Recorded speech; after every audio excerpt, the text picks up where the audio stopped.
to me, the story that we've been talking about, it is both exciting if the mainstream archaeology narrative is correct and the one you're constructing is correct. Both are super interesting because the mainstream archaeology perspective means that there's something about the human mind from which the pyramids, these ideas spring naturally. You place humans anywhere, you place them on Mars, it's going to come out that way.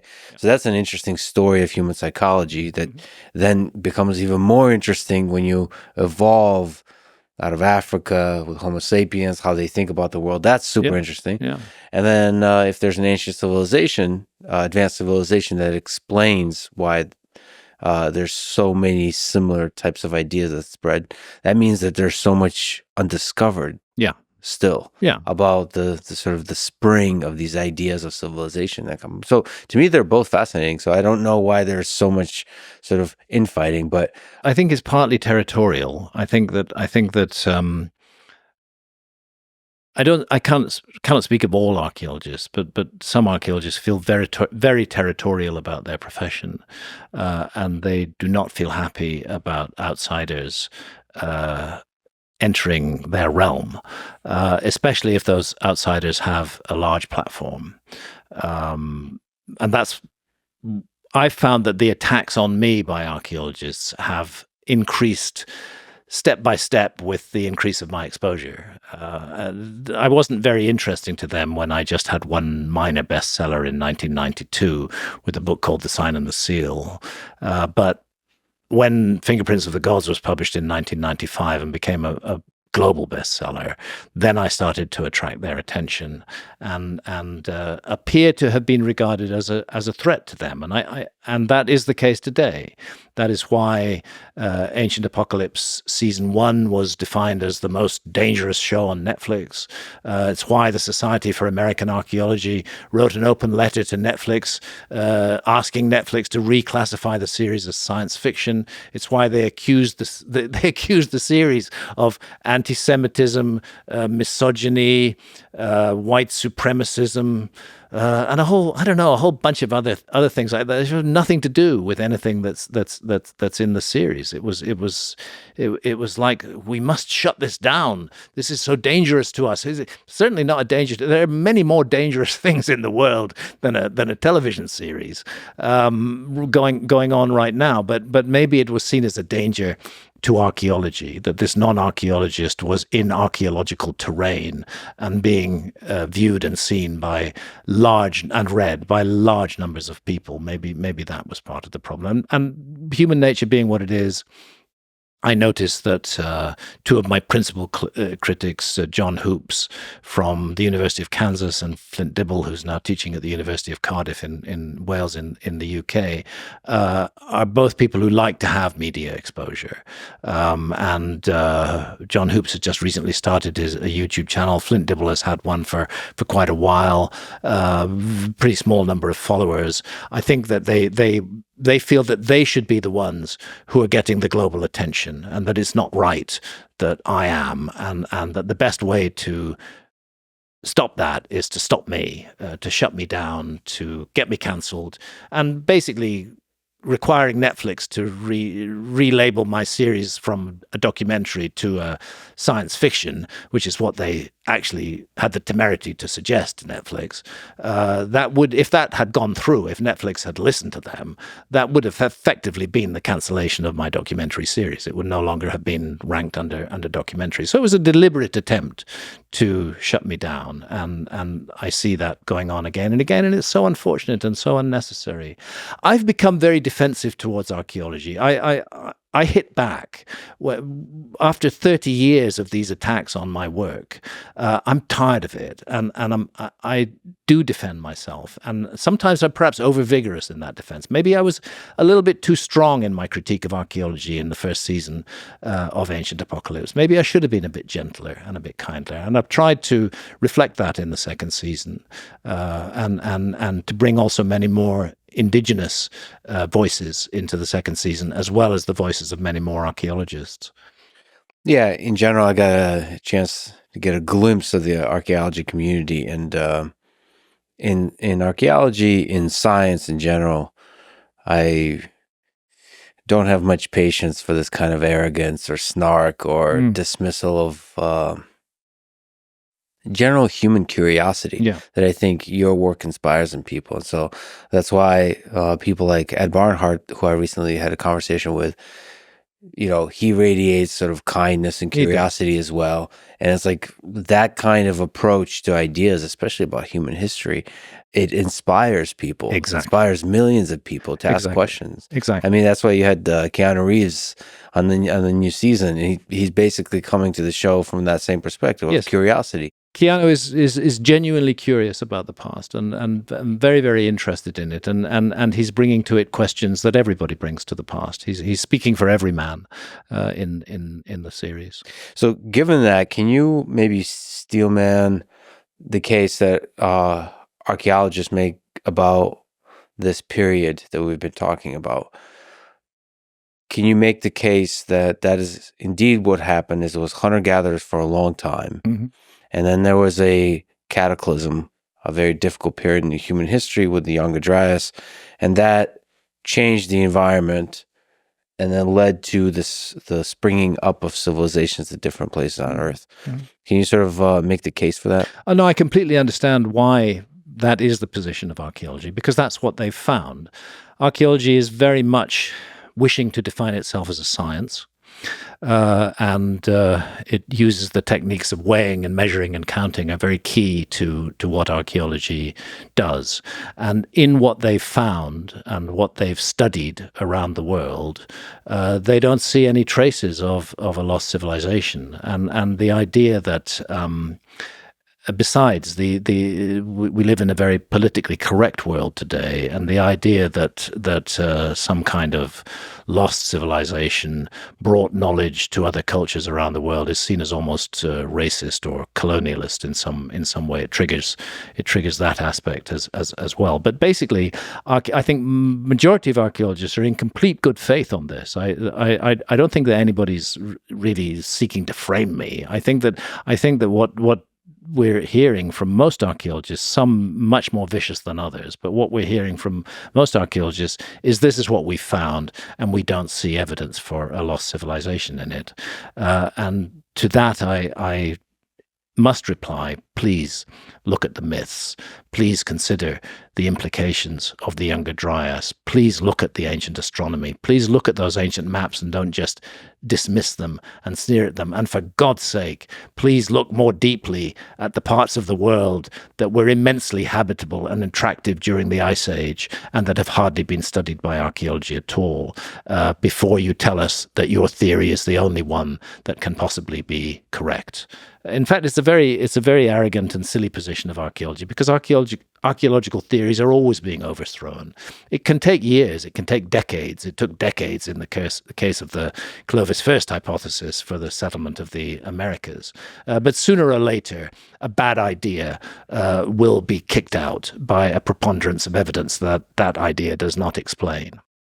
If we can just look back at your debate with Flint Dibble on Joe Rogan Experience, what are some takeaways from that?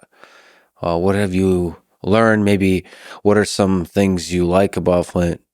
You said that he's one of your big critics, but what do you like about his ideas, and what were you maybe bothered by? First of all, just very recently, and it can be found on my YouTube channel, and it's signaled on my website, I have made a video, runs about an hour, which looks at a series of statements that Flint made during the debate, which I was not prepared to answer. And it turns out that some of those statements are not correct.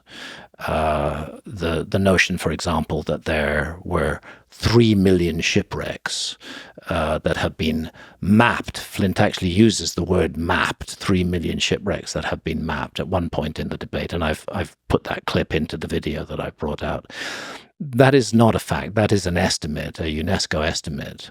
And actually in the small print on one of the slides that he has on the screen, you can see the word estimate, but he never expresses that word out loud. So those who are listening to the podcast rather than watching it wouldn't even have a chance to see that. And I, sitting there in the studio, didn't see that word estimate either. And I didn't know that. I thought, my God, Flint has a point here. If there have been 3 million shipwrecks found and mapped, if that's the case, the absence of any shipwreck from a lost civilization of the Ice Age is a problem. But then I discover that it isn't 3 million shipwrecks that have been mapped. It's much, much less than that. And maybe it's 250,000. Still a large number, but most of them from the last 1,000 years. Unfortunately, what Flint didn't go into, and perhaps he should have shared with the audience, and again I go into this in the video, is that there is indisputable evidence that human beings were seafarers as much as 50 or 60,000 years ago. The peopling of Australia involved a relatively short 90 kilometers, 100-kilometer ocean voyage, but nevertheless it was an ocean voyage, and it must have involved a large enough number of people to create a permanent population that wouldn't go extinct. The settlement of Cyprus is the same thing. It was always an island, even during the Ice Age. And no ships have survived that speak to the settlement of Australia, and no ships have survived that speak to the settlement of Cyprus either. But that doesn't mean that thing didn't happen. Yeah, I should just linger on this, because for me, it was the shipwrecks thing was convincing. And then looking back, first of all, watching your video, but also just realizing the peopling of Australia part. That's mind-boggling to me. 50,000 years ago. Just imagine being the person standing on the shore, looking out into the ocean, standing on the shore of a harsh environment, looking out to the ocean of an even harsher environment, and deciding that, you know what, I'm going to go towards near certain death. Mm-hmm. And I don't explore. know what's on the other side of that water. You can't see 90 kilometers. Humans did it. Yeah. Man, I love and again, humans it's that urge to explore. Yeah. And I suggest that it probably began with a few pioneers who made the journey there and back. They ventured into the water. They definitely had boats. And lo and behold, after a 2 or 3 day voyage, they ended up on a coastline. You're an individual. You've got by relatively straightforward island hopping with where each island is within sight of each other as far as Timor. And when you get to Timor, suddenly you can't island hop anymore. There's an expansive ocean that you can't see across. But that urge to explore, that curiosity that is central to the human condition, would undoubtedly have led some adventurous individuals to want to find out more and even be willing to risk their lives. And that first reconnoitering of what lay beyond that strait would have undoubtedly been undertaken by very few individuals, not enough to create a permanent population in Australia. But when they came back with the good news that there's a whole land there, that's the land that was in it that geographers call Sahul, which just as Sunda was the Ice Age Indonesian and Malaysian peninsula all joined together into one landmass. So Sahul was New Guinea joined to Australia. So they would have made landfall in New Guinea. And then they think, well, here is this vast, open, incredible land. We need to bring more people here. And that would have involved larger craft. You need to bring people with resources, and need to bring enough of them, both men and women, in order to produce a population that will not rapidly become extinct. And it's the same in Cyprus. There, the detailed work that's been done suggests very strongly that we're looking at planned migrations of groups of people in excess of 1,000 at a time, bringing animals with them.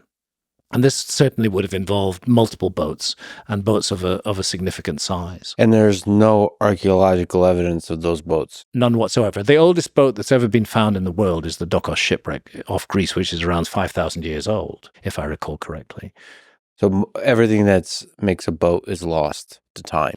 Yes, boats can be preserved under certain circumstances. There's a wreck at the bottom of the Black Sea, almost 2 miles deep. I didn't know the Black Sea was that deep, but there's a wreck, and there's no oxygen down there.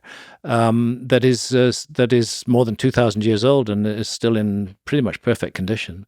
But in other conditions, the structure of the ship evaporates. Sometimes what you're left with is the cargo of the ship, and you could say there was a ship that sank here, but the ship itself has gone. The fact is, we know that our ancestors were seafarers as much as 50,000 years ago, and no ship has survived to testify to that, yet we accept that they were. Do you think one day we'll find a ship that's 10, 20, 30, 40, 50,000 years old? It's not impossible. I think it's quite unlikely, given the very thin survival of ships the further back you go in time, with the oldest, as I say, being about 6,000 years old now. And then the other thing to take into account is the Younger Dryas event itself and the cataclysmic circumstances of that event, and the roiling of the seas that would have taken place then. How much would have survived in a boat accident at that time would have survived for thousands of years afterwards? I'm not sure, but I don't give up hope. It's possible. So that's back to the 3 million shipwrecks. Yeah. So what's your takeaway from that debate? Well, my takeaway from that debate is that I should have been better prepared, and I should have been less angry. I have to say that Flint had really disturbed me with these constant, snide, not quite exact references to racism and white supremacism in my work.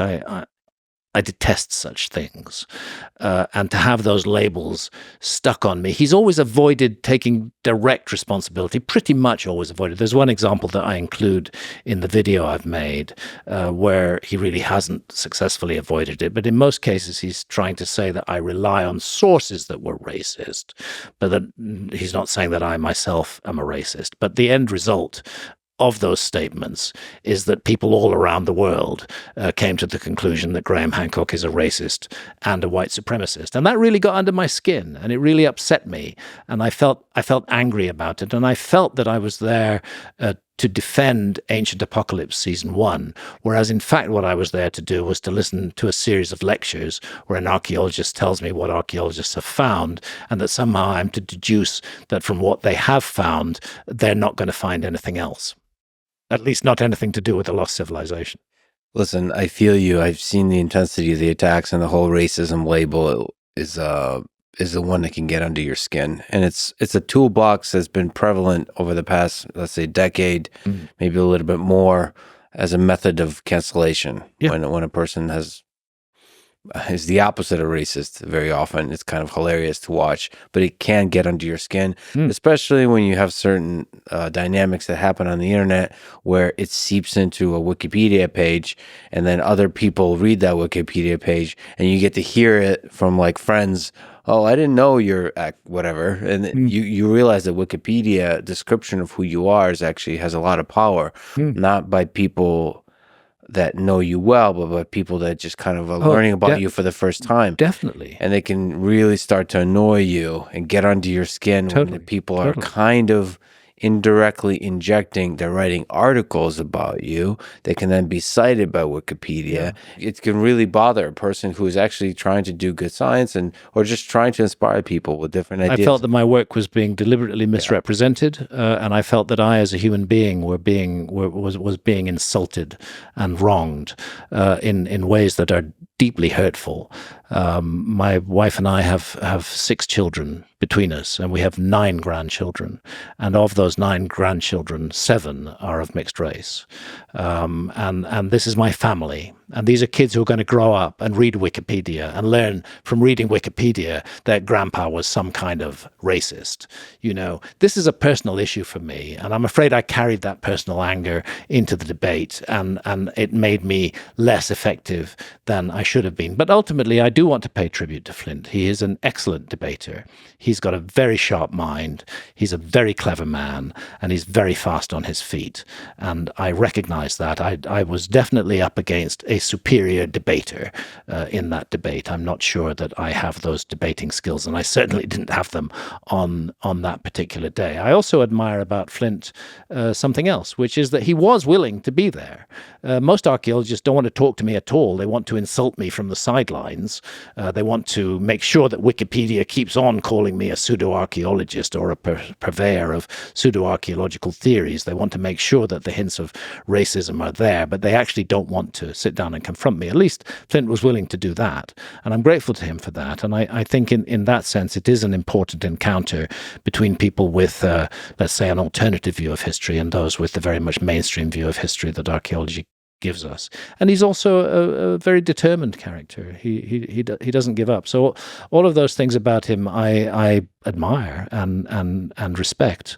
But I think he fought dirty during the debate, and I've said exactly why in this video that I now have up on YouTube. To say a positive thing that I enjoyed, I think towards the end, in him speaking about agriculture was pretty interesting. Yeah. So the techniques of archaeology are pretty interesting, like where you can get some insights through the fog of time about like what people were doing, how they were living. That's pretty interesting. It's very interesting. It's a very important discipline. And I've said many times before publicly, I couldn't do any of my work without the work that archaeologists do. I emphasize very strongly in this video that I don't study what archaeologists study, but nevertheless, the data that archaeologists have generated over the last century or so has been incredibly valuable to me in the work that I do. But when I look at the Great Sphinx and the studies of archaeology saying that this is the work of the pharaoh Khafre, despite the absence of any single contemporary inscription that ascribes it to Khafre, and in fact the presence of other inscriptions that say that it was already there in the time of Khufu, I am not looking at what Egyptologists study. They just dismiss all of that and lock into the Khafre connection. At Göbekli Tepe, I'm not really looking at what archaeologists look at. I'm looking at the alignments of the megaliths and how they seem to track precession of the star Sirius over a period of time. Archaeologists aren't interested in any of that. So I value and respect archaeology. I think it's an incredible tool for investigating our past. But I wish archaeologists would bring a slightly gentler frame of mind to it and a slightly opener perspective. And also that archaeologists would be willing to trust the general public to make up their own minds. It's as though certain archaeologists are afraid of the public being presented with an alternative point of view, which they regard as quote unquote dangerous, because they somehow underestimate the intelligence of the general public and think the general public are just going to accept that. Actually, by condemning those alternative point of view, archaeologists make it much more likely that the general public will accept those alternative point of view, because there is a great distrust of experts in our society today. And behaving in a snobbish, arrogant way, we archaeologists are the only people who are really qualified to speak about the past, and anybody else who speaks about the past is dangerous. That actually is not helpful to archaeology in the long term. There could be a much more positive and a much more cooperative relationship, and I can see that relationship with a gentleman like Ed Barnhart. It was very much the case with archaeologist Martti Paasinen from the University of Helsinki, and with geographer Alceo Ranzi, Brazilian geographer, very, very senior figure, who I worked with in the Amazon for season 2 of Ancient Apocalypse, looking at these astonishing earthworks that have emerged from the Amazon jungle, and which more and more are now being found with LiDAR. Indeed, we found some of them ourselves with LiDAR while we were there. Yeah, that was an incredible part of the show that I got a chance to preview. It's like there's all this earthworks, the traces of things built on the ground that probably you can only really appreciate when you look from up above. That's right. So the idea that they built stuff that you can only appreciate when viewed from up above means they had a very kind of deep relationship with the sky. With the sky. Yeah. And a very good knowledge of geometry as well, because these are geometrical structures. And some of them even seem to incorporate geometrical games, almost of the kind, like squaring the circle. It's not quite that, but you have a lovely square earthwork with a lovely circle earthwork right in the middle of it. Whatever else they were geometers. They were not just builders of fantastically huge earthworks that nobody expected in the Amazon, not just builders of cities that we now know existed in the Amazon, but that they were astronomers and mathematicians as well.